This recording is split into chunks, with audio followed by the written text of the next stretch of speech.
everybody wants to make some correlations to where we are today, but when we try to make our country into a theocracy, I promise you, nothing will go well.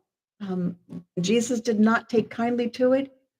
Jesus was a radical. We all know the story of him coming in and throwing out the tables. It had become a place of making money.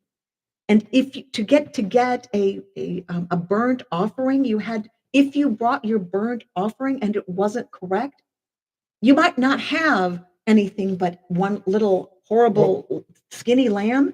And the temple authorities would say, you can't take that one to the altar. You have to buy one of ours for people who were so poor. Got to stay on brand, folks. All right, we're live back here in the Glass Houses studio with Nancy Boyda and my blue-eyed brother of a different mother. Was that at all clear, Marshall? Well, yes, that was clear to me. Well, so if the only thing that's not clear, yeah, and I hate to get too deep into the weeds with this, but I can't help myself. And we neither one of us will. We I'm can't. literally, what he does on every show. Right. I'm literally compelled to ask this question. Go. Because you did mention that the ecclesiastical authorities at that time would sort of do what? Cast you out if you didn't bring the right kind of offering. But did they believe in an afterlife? And coming up to the present day, the penalty for transgression is actually being consigned to eternal fire. In other words, screw it up, you're going to hell. And even on the level of, okay, your baby didn't get baptized before your baby died. Too bad, that baby's going to hell. Now, who is this? That's the theology that a lot of people. I would say that today, I don't know that there is a lot. There are certainly. Back in those days. I grew up truly believing that if you weren't fully immersed in baptismal waters, so the Catholics, in fact, they were nice enough people, but they were going to hell. That's how I grew up. And the Catholics believed that the Baptists were nice enough people, but they were going to hell as well. So it went both ways. Can I answer this one personally? Sure. Because when I drank myself to death, I got a glimpse of the future. And I do know that you pay for your transgressions. Mm-hmm. I was baptized November 22nd, 1959 at St. David's. Oh, wow. Yeah. Here in Topeka. Well, yeah. Right. My dad formed the church. He was actually the lawyer for the Episcopal. He was a first Presbyterian until he met an Episcopalian, and he changed all of a sudden real quick. That can change a man. His grandfather was left over from the Civil War. He was a Yankee chaplain. But what happened to me in my experience was the pain of death is not as bad as the pain of your transgression. And I had this experience, and I felt like I was on the way to heaven. And the minute I got all happy and warm and fuzzy with all that, and all the pain had left my body, and I had just truly it's hard to explain the feeling you have of being free, pure, happy. The minute I got that feeling, I floated back down into my body. Oh my goodness! And had to do it. I'm started over the adventure. So I got another adventure. Wow! Good for you. And so, but wiser, older, and wiser. Well, and I know that I'm going to have transgressions, right? But I just don't want to feel that pain again. Yeah. So I'm going to do my best to live a better life. Good for you. Yeah, and fortunately for me, I don't have any desire to use drugs again. Right. I'll just do it all with a clean head. And so here we are. If you really want to know the answer to that, I can tell you, because that's as close as I've come to death. And here we are. I want to say hi to my good friend, former Baltimore resident Joe Ritter, who is now watching from his perch in Florida. And for the benefit of people watching on my Facebook Live, we are in the Glass Houses studio with Henry McClure. Hello. As well as Bob from Lawrence, as well as Nancy Boyda. Yeah, let's give Bob some credit. Yeah, hey, Bob's from Baldwin. Now he's with Bob's my partner, right? But he grew up in Lawrence. But his job now is to lead the adventures. Hey, Carolyn. You're like the social chairman, right? I follow around with the bag. Okay. I'm the bag man. Yeah, he's sort of the Hey, that Frank, means, did you bring your checkbook? We got to donate some money. He did. Yeah, He's Oh, already made a very generous contribution. but Bob is sort of the Frank Sheeran character of this project. well, so tell me, Referring to this book that you haven't read yet, but is, I'm sorry, I'm Okay, getting off the but subject. let's go back to Congress. Let's ask Let's some go- actual campaign Yeah, questions. so let's go back to your time in Congress. Tell us about it. What do you Well, want to say? Okay, can we also frame that in, It's your show too. well, this is a question pertaining to Congress that I was having, which is, you were in Congress in 2006. That's when you won. In 2008, Obama won, Mhm. but you lost to a I remember person, that. to a person who is going to do nothing but be a human gadfly, uh, whose mission was to irritate the Obama administration as much as possible, regardless of what the impact on actual humans living in the second district might have been. So now, fast forwarding to 2024, we have a candidate, Kamala Harris, who's got a pretty good shot of winning. Mhm. So how do you see the residents of the second district benefiting from a congressperson who's in the same political party as the president? And let's flip that for a minute. Let's say that Donald Trump gets reelected. And you get elected. How do you see being a Democratic congressperson in the face of a Republican regime? How do both of those scenarios play out, in your opinion, in terms of how it impacts the residents of Topeka and the rest of the second district? So regardless of who's in the presidency, clearly, let me just go with what happened with Joe Biden and Kamala Harris. I put out a statement the day that Joe had Dr. President Biden. I shouldn't call him Joe, but President Biden. Call it Joe. It's He'd casual. probably appreciate it, but that Yeah. he He wouldn't actually answer, but he stepped aside that day.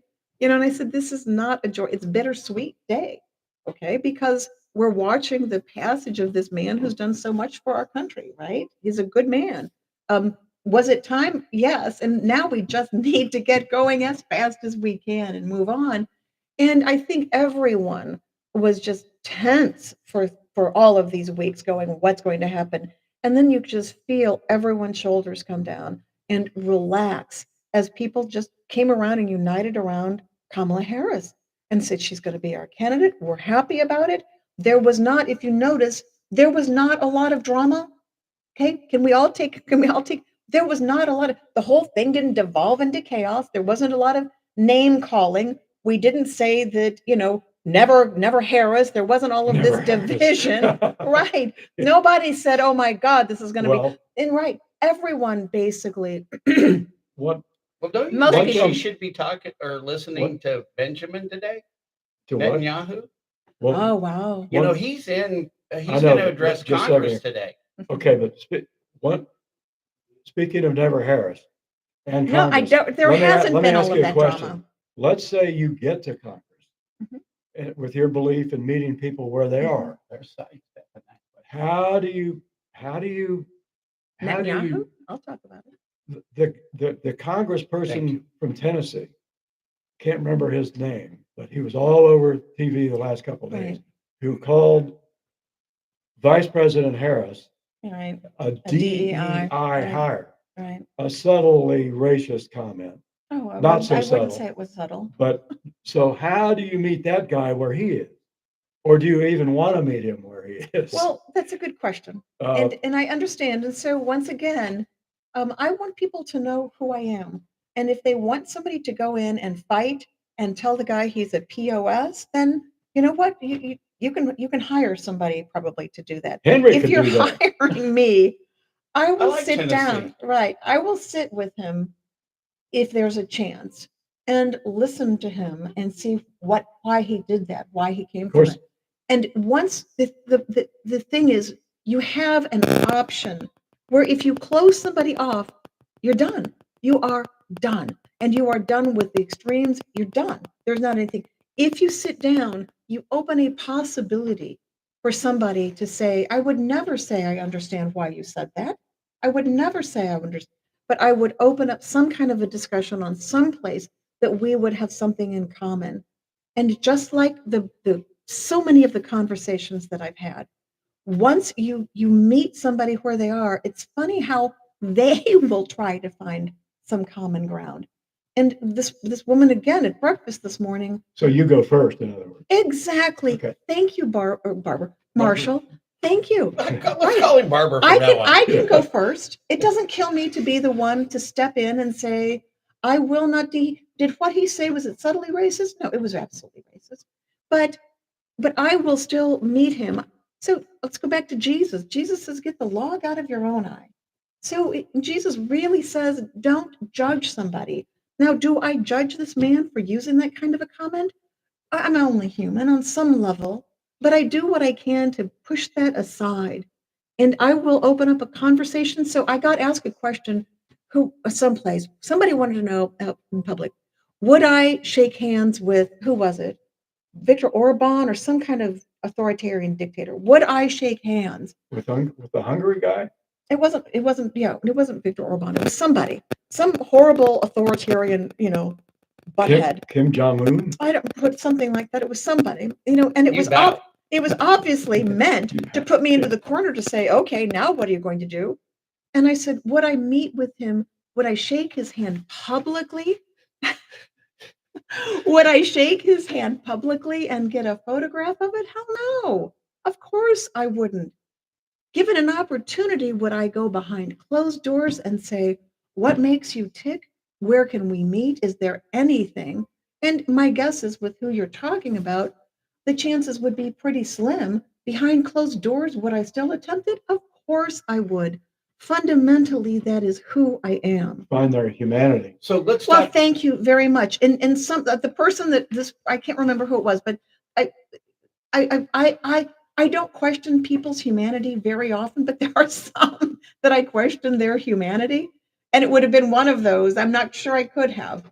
I lived in Chattanooga, Tennessee for 2 years, and they're still fighting the Civil War down there. Yes, they are. And I'm telling you, it was wild. They said, boy, where are you from? I said, boy. Boy. I go, well, where do you think I'm from? You could be anywhere from Nashville to Memphis. I don't know. Where are you from? And I'd say, no, I'm from Topeka, Kansas. Is your mic on? Yeah. No, these are headphones. Oh, okay. So I'm making sure that we've got good sound. Okay. I can even add some applause. Oh, absolutely. Oh, yeah. Well, I'll let you know when I come up with an So applause listen line. to this. This guy. So I'd go, no, I'm actually from Topeka, Kansas. Oh, you a Yankee? Mhm. I go, well, we were a free state till you came over and burned our capital. We got in the war and we kicked your ass. And then Yeah. Yeah. But it's just how they haven't evolved. Right. So I have I have a cousin who lives in Tennessee and married to somebody who likes guns a lot. And so we were having this was I don't know how many years ago, 4 or 5 years ago. And we got into this conversation and I did not push his buttons. I was very careful not to say a lot of things that I know will push buttons. You have to, I mean, if you understand people's languages, you know what's going to push a button. Just don't do it. Right. So we went through this whole thing. And when we finished, after he had said what he believed, he ended up by saying something like, I'm not sure that made any sense. Now that's honest. Right. What did I do? I agreed with him. No, I did not. I just said, well, there's something to think about, isn't there? I did not push him. I did not say, You're nice. "Oh, no, I want change. This is just the only way that we're going. I've had to tell a lot of Democrats that my family, they're good people. They love this country. We may disagree with them, but please don't demonize my evangelical family. Okay, just don't do it. I won't. And Not and today. sometimes people, right? I know we have these differences, but I see where people can come together. And when I was in Congress, then I actually took one issue specifically, broke with my party very visibly, and it was about the issue of immigration. Do we know about this? Yeah, but I want to What- talk what- more yeah. about your Okay, all right, to okay. Congress time. He convoluted the whole question. No, I did not. But what about immigration? So, it was. You did a little. I can tell you when I Did not. ran for Congress. So the issue of immigration was of utmost importance. After I won, I made, it's hard for me to say, but it was me. I made all kinds of national news, which surprised me. I mean, it was just like people care about what's going on in Kansas. I don't think that I fully appreciated that. So the Wall Street Journal and the New York Times sent a reporter to be on the ground with me each for 2 days separately. And they went out and they both were just awestruck. We would go out, they were on my schedule, we were out in rural areas, and they both pretty much said the same thing. I haven't seen a face, a black or brown face anywhere. And what people were the most passionate about was immigration. Even though, Right. And they were just like, and I said, here's the thing, it's about immigration, but it's about trust. Ronald Reagan was the first one in 1986 to say, we're going to do amnesty, flat out amnesty for 3.5 million people. And he told Americans that we were going to do this amnesty and then we would fix the system. After that, there was another bill that said, we're just going to do this, and then we're going to do this for immigrants, and we're going to do this and once we do this, we're going to fix the system. So these were people who felt like they had been duped. who And felt they- like they'd been duped? A lot of people in Kansas Okay. who were so upset about immigration. So the whole thing about what are we going to do about a path to citizenship? And what the conversation was, we'll do a path to citizenship for the people who are here. They heard that as amnesty. And the message was, we're going to do a path to citizenship and then we'll fix things. And I mean, there was anger at that language. And I could sense it. So I went, and so I'm now in Congress, and there are all of these bills that we're bringing forward that say, well, we're just going to take care of this, and then we'll fix it. We'll take care of this. And I voted against every one of them that did not start with border security. And Nancy Pelosi, Luis Gutierrez, who was the chair of the Hispanic Caucus, and Zoe Lofgren, who was the chair of the Judiciary Committee, they all called me into the office and said, "What are you doing?" You were And summoned. yes, but To the principal's office. but I spent a lot in of a time way, there. I bet you did. I didn't. I wish I had spent more, but I didn't. I was a good girl. I got to tell you about meeting Reagan after the story. Okay. So I will tell you that Democrats do not, I was never put on a hot spot. It was much more out of curiosity. What are you doing? And I said to them, if we don't do something about border security and e-verify now, that we are going to be looking at a humanitarian crisis. And then what I do sometimes when I really want to make a point is I kind of ease into somebody's personal space, like I did with you about Barbara. Biden, right? And said, listen, when this crisis happens and people are devastated and hurt by it, it's going to be on your hands, not mine. Okay. And that's when they understood that it wasn't any kind of thing, it wasn't anything about, but we need to protect people now for this crisis that would be coming.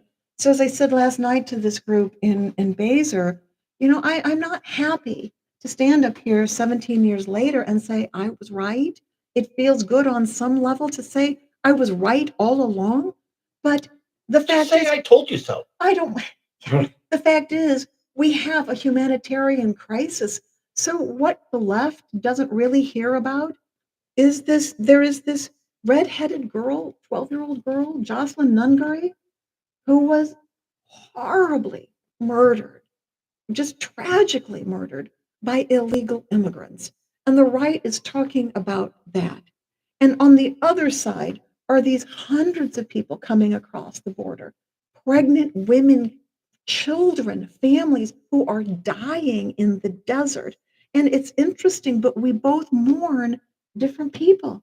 There's a Yeah, good tragedy point. going on, but we literally mourn for different people.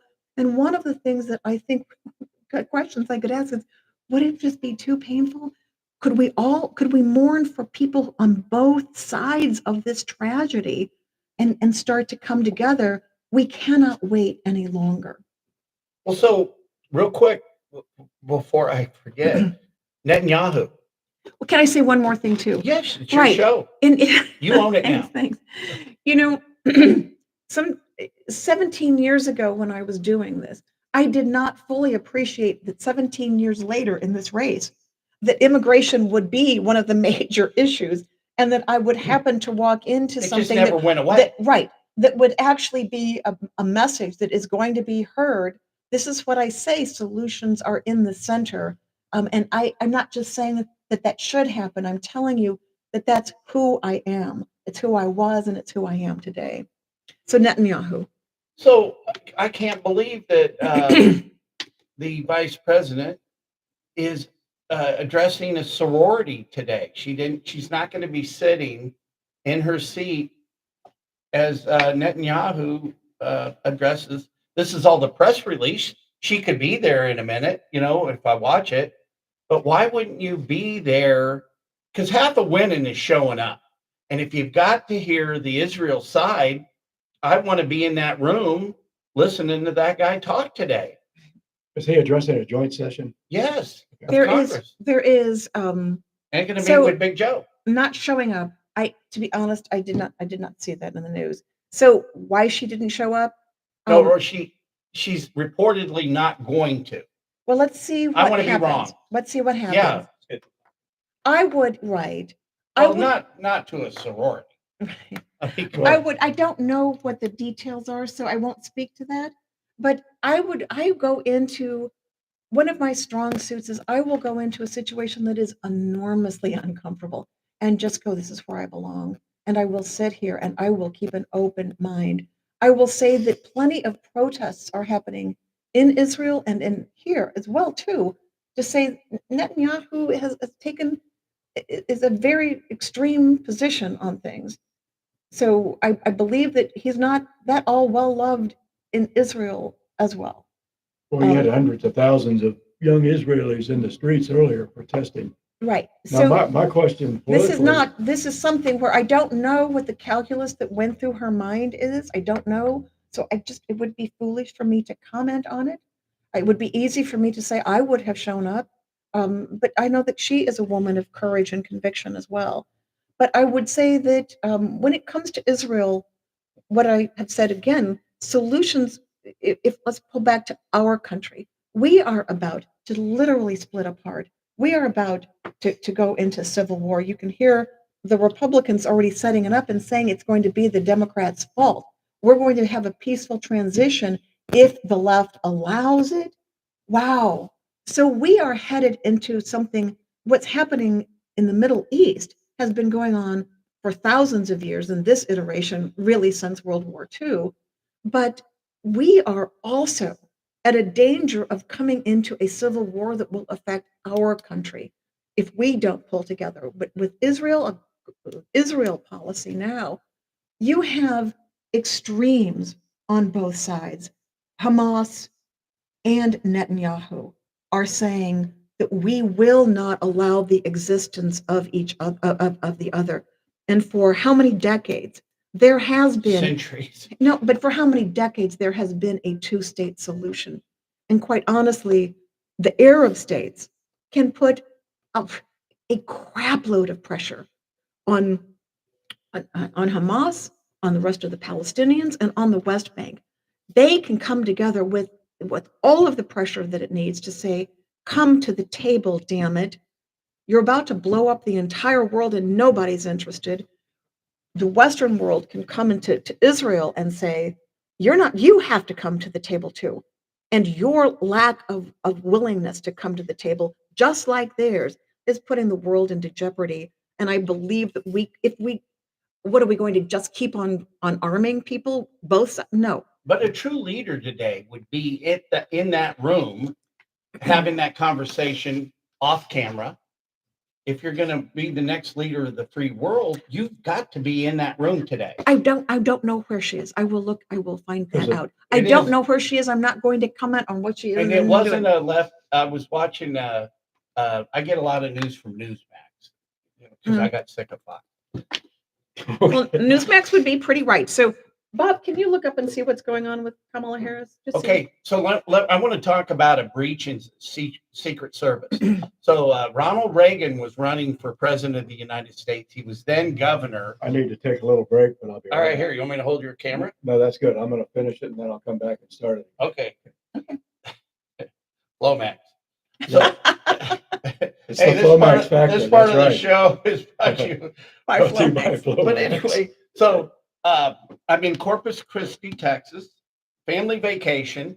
Ronald Reagan's running for president, and I'm at this hotel, and I round the corner, and there's Ronald Reagan sitting in the chair, and I'm just like this tall. I was a gymnast back in the day, a little more nimble, but I got right past the Secret Service, and I just walked up to him, and he's sitting in a chair. There's another chair right by him, those big high back hotel chairs. Ronald Reagan, Henry McClure. And he shook hands with me. And about that time, the Secret Service converged on me and he waved him off and here, have a seat.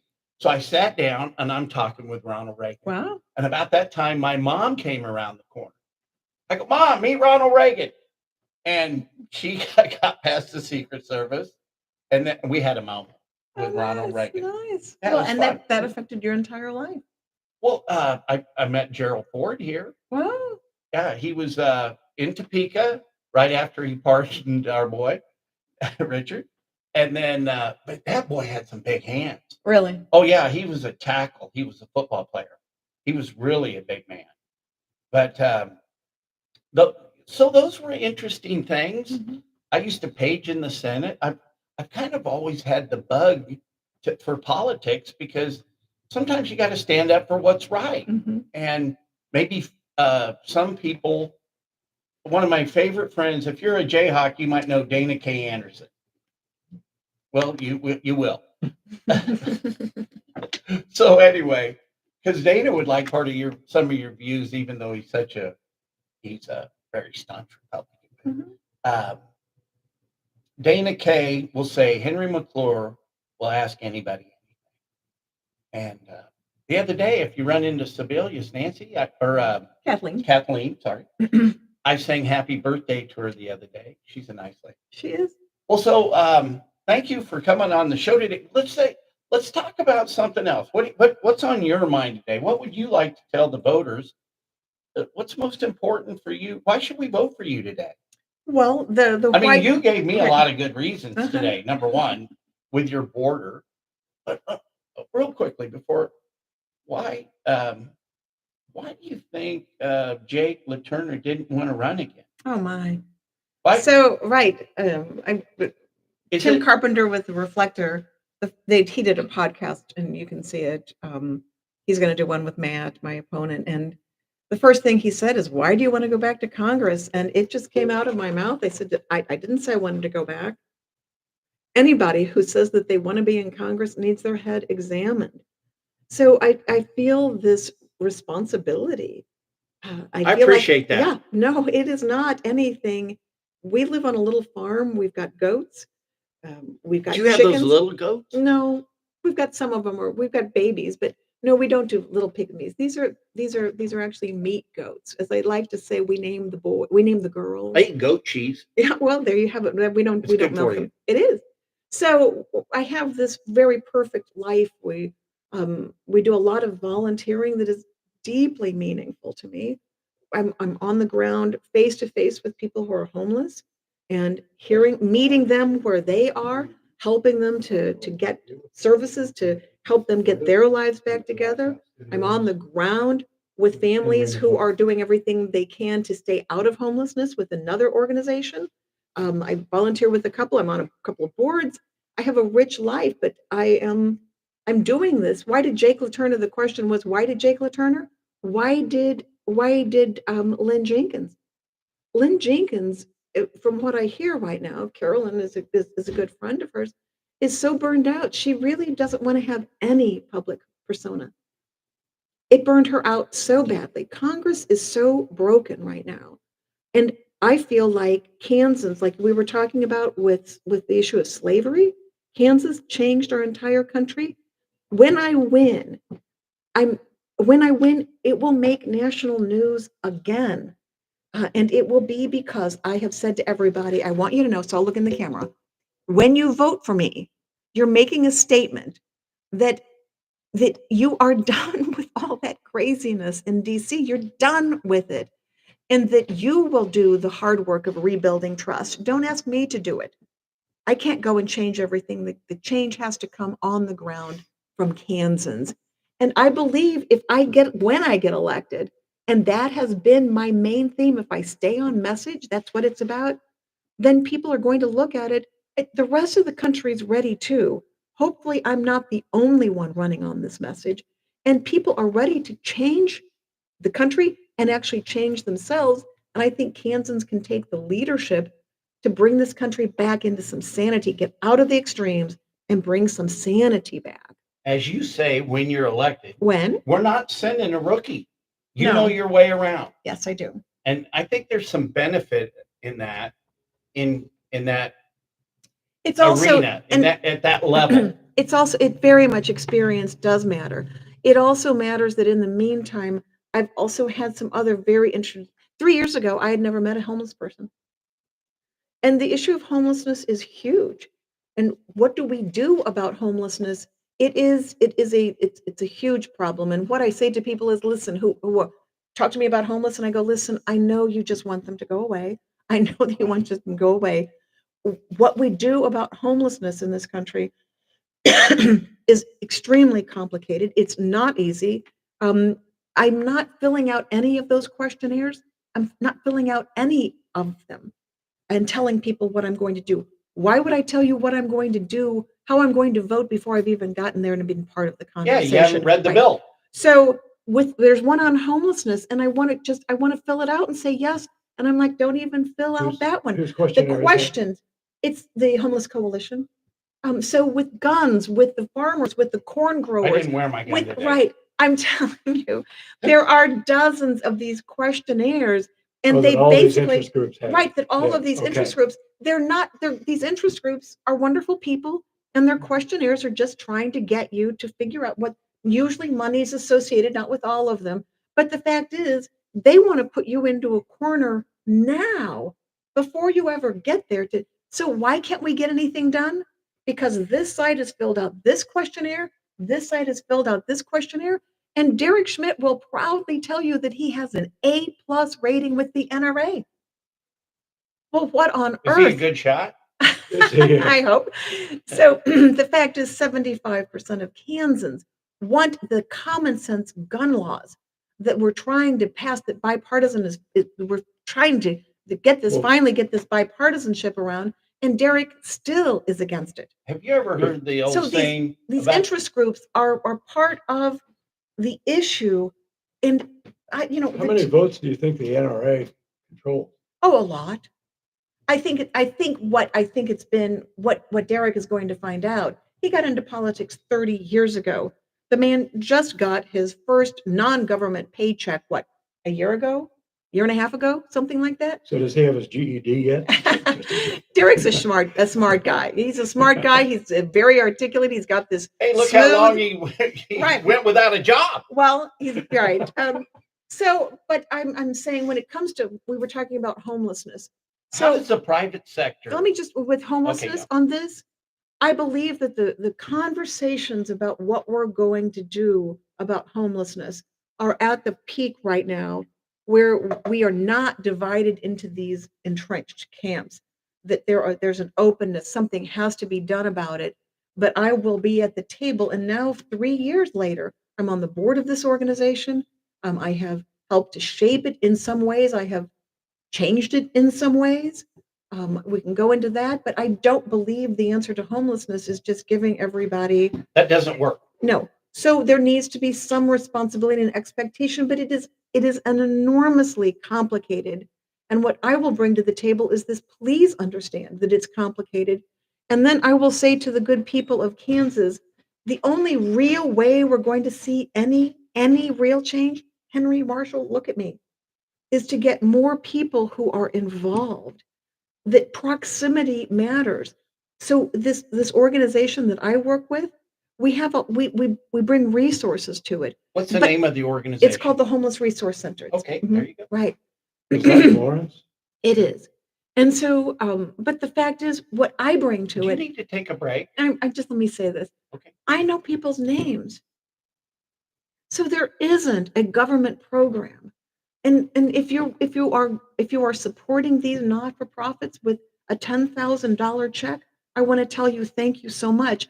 But nothing can replace the eyeball to eyeball knowing someone's name and being proximate, being on the ground with somebody is where the change will really come, which takes me back full circle to Jesus Christ.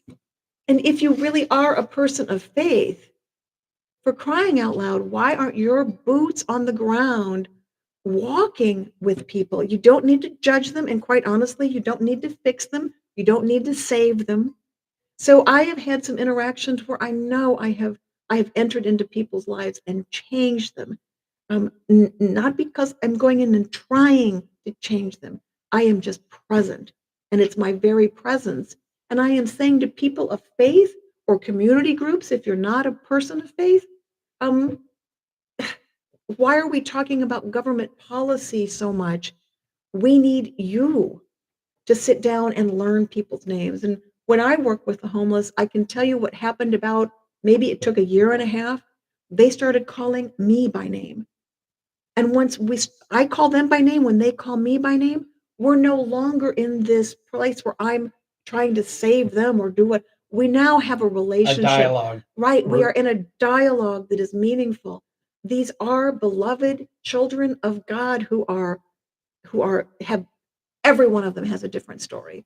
I'm begging people. Yeah, you kind of wonder, like you see somebody wandering, uh, Aimlessly. and I wonder, okay, what was that guy doing when he was 6? You know, Right. Did he have parents? Was he going to school? Right. Right on down the line, but So Yeah, what we real have quick, with before- foster care is While some. we're on homeless, Mhm. is there a private sector solution? How do we get the private sector without just giving them free homes? How can we engage the private sector through either tax credits or some sort of way to develop affordable housing, tiny houses. some Mhm. sort of solution to Mhm. this? Mhm. There's got to be an answer with all the money flowing around. Right. There's And- got to be. Mhm. So we need just a more inventory of low income and moderate income housing. And I think we can support that. What we did in 2000, that resulted in the 2008 housing crisis, where we just made too much money available for people to get into homes. The Big Short. Right. When that was just an absolute fiasco. And you know who walked away with all the money? Or banks. Bailed out. Right. They got guaranteed loans. But they didn't. So when we want to talk about homelessness and we need to hold them responsible, why the hell didn't we hold the banks responsible? Right. So this Too big to goes, fail this is goes, not true. this goes both ways, Yeah, right? they're- So, but I think that we have to bring up the inventory of housing completely along. But the fact is, a lot of these people cannot live without some support. Okay, so They literally have never. We've got a lot of homeless people who have never launched. you They want never to take a figured out. break? Yeah. Okay, so hey, we need to take a break because our host needs to have some water. We're going to decompress from Marshall's oddball questions. What? Oddball. Okay, here's one last question before we take a I'm break. tuning mine off, but I what's- love y'all. What's your assessment of the race in terms of the primary and the general? Oh, on for I'll the race. report on this later. So, no one. This has all been so compressed that there's no polling. Bob Beatty called it a toss-up. So I do have name recognition from 18 years ago. 1/3 of the district was not in the district back then. So my name recognition will take me a certain place. Um, I have been running in the general since I started. I am not going into that Republican buzzsaw flat-footed on August 7th. So from the beginning, I have not really acted like I'm in a primary. There you go. I have acted like I will act in the general. I have held every chance that I have to publicly hold Derek Schmidt accountable. I have taken it. I like Matt. He's a very, very good guy. I really, and you have you met him? I mean, he's a very good So guy. you're just ruling out Jeff Carr's right from the Yeah, beginning, I huh? don't think he has a You chance. mean you're Right. ruling out Michael Ogle? Right. You're not So gonna let Hey, me he just wants to say, be on wait the a minute, show. wait a minute, wait a minute, wait a minute. Let me say, let me say, you're not gonna walk to the edge of the flat earth right. with Michael Ogle? So poor Matt is guy. a very good guy. What every Democrat, and I mean every Democrat, has lost by 15 points. I lost by 15 points. Patrick Schmidt 2 years ago, and Matt has been saying, oh, this is a winnable seat. Matt has no freaking idea what he's getting into with the general, but he's a good guy. But he says, the vote no abortion question, it passed by 35,000 votes in the second district of Kansas. So Right. obviously this is going to be a walk. And he tries to tell Democrats. So I finally stood up and said, Patrick Schmidt, another very good candidate who raised $1.2 million, spent a lot of money, lost by 36,000 votes. How much did That's he lose? pretty close. No, it's not. It's No? 15 percentage points. Oh, He lost by 15. I didn't know the number. Michelle de la Isla, she was a very good candidate. Guess what she lost by? Oh, come on. I just told you. Oh, yes. 15%. 15%. I'm Thank sorry. you. Right. Before that. I thought these were trick questions. No. It's 15%. I have for 30 years, it is 15%. So my main message to Democrats has been, I may not be your ideal Democrat. I may not be. But if you want somebody who can actually win, and the fact is, I come off very different than Democrats. And people trust what I say. They look and say, I think she's got Kansas. I'm not saying the Democrats don't. If you're a really good Democrat, the second district of Kansas is not going to hire you to represent them in Congress. They're just not. You will lose by 15 percentage points. So, with all respect, the old saying, and this Derek got to take note. It ain't the size of the dog in the fight; it's the size of the fight in the dog. And you've got the fight. Well, I do, and It's just part of it has radiates. been. Well, thank you. Yeah, it radiates. In Right. there. So part of it is too with Marshall's asked me, am I putting up yard signs? The fact is that getting into this primary so late, I have basically said all of my energy is going into the general, which means that I might lose the primary, Marshall. I might.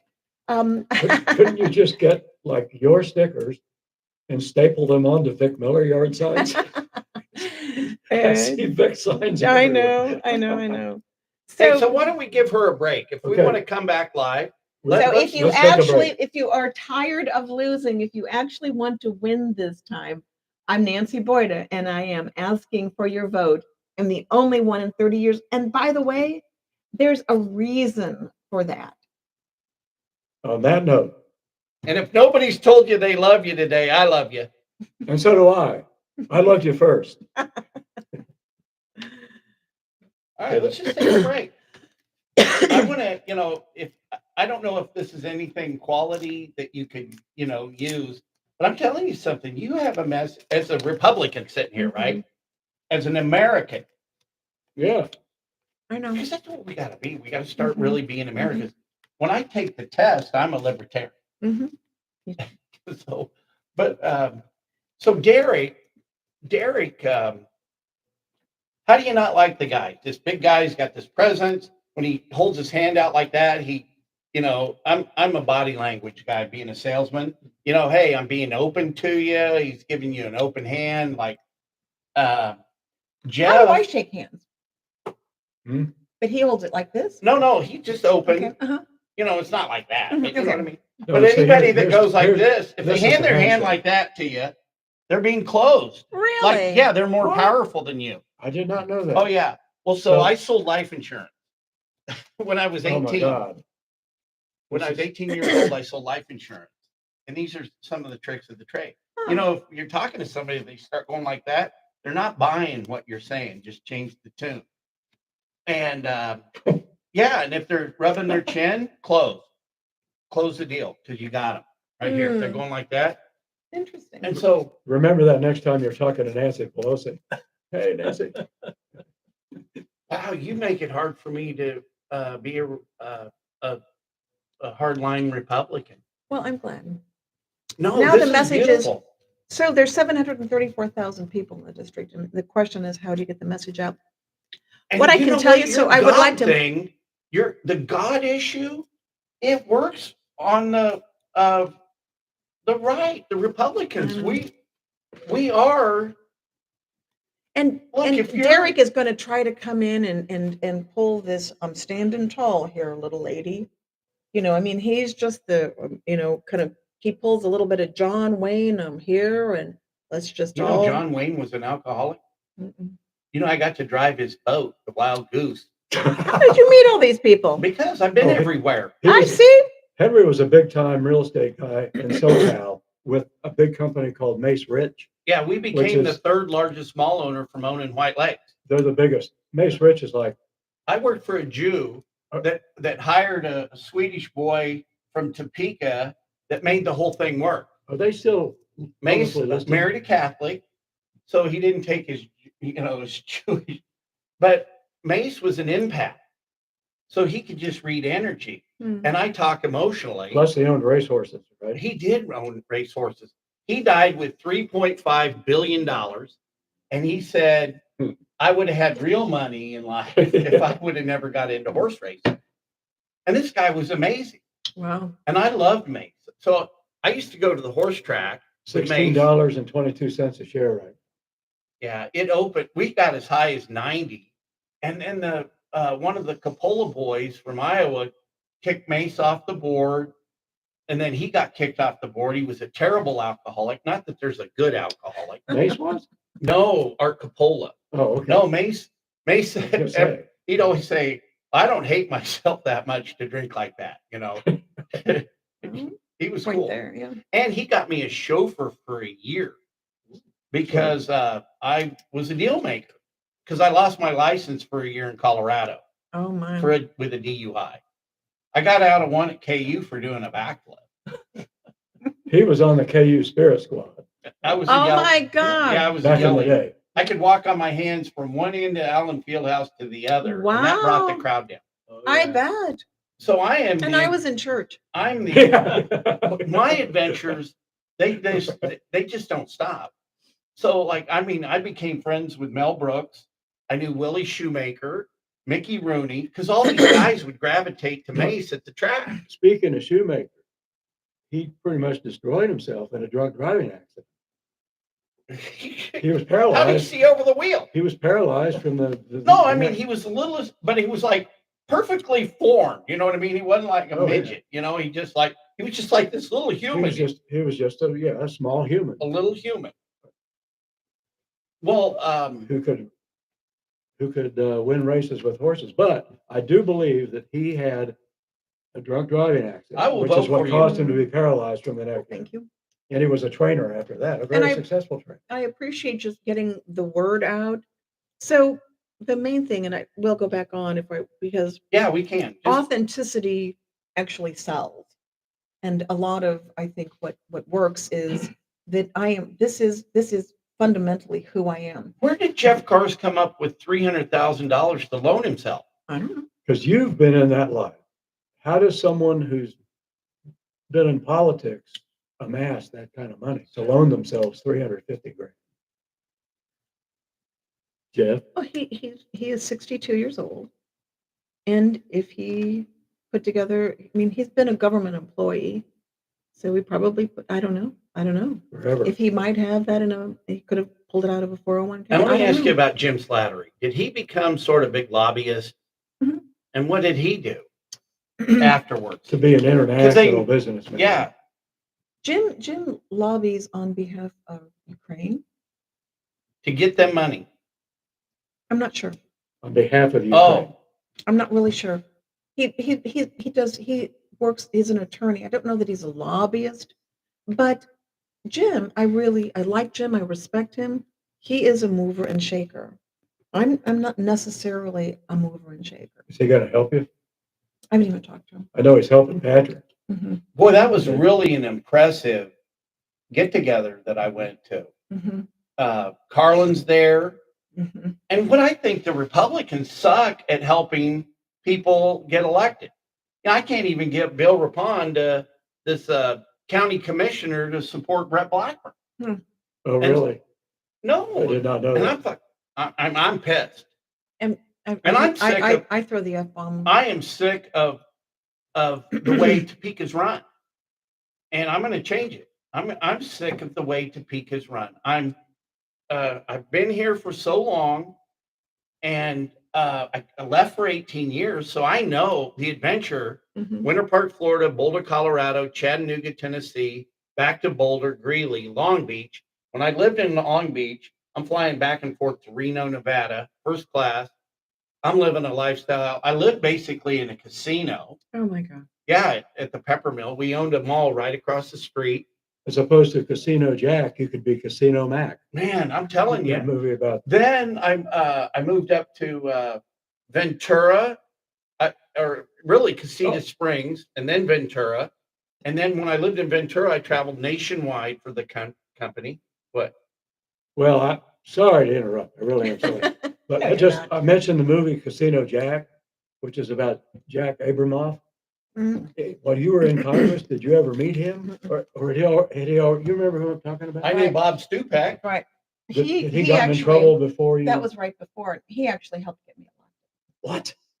Jack Abramoff? So Yeah. you know Jack Abramoff? No, just his name.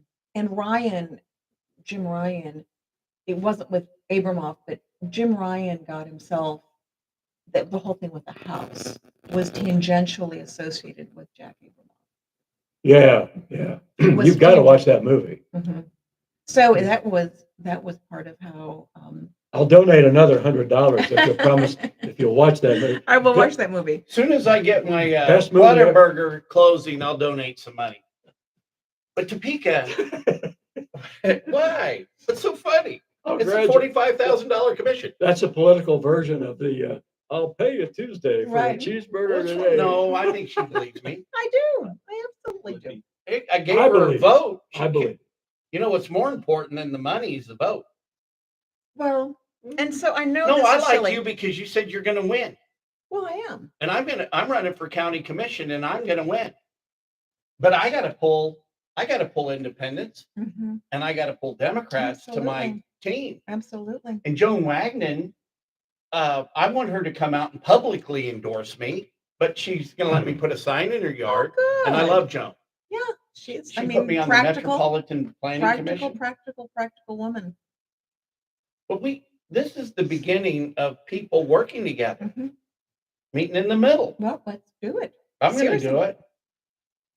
So what I've said to You got to practice what you preach, right? Here's me with Slattery and Carlin. He took Yeah. that picture. Oh wow, Starts local. John looks a tiny bit older. He does. Not Everybody else looks fabulous. So I will run a very different campaign. I ran a very different campaign in 2006. You ready to go live again? Sure. All right. I like the smaller segments because Yeah, I've got mine at 3 now, primarily because I've had to take a bathroom break. But if you need to do that, you want to Okay. take a break? I'm fine. All right. Thank you. Somehow that got turned. okay, so this will be part 4.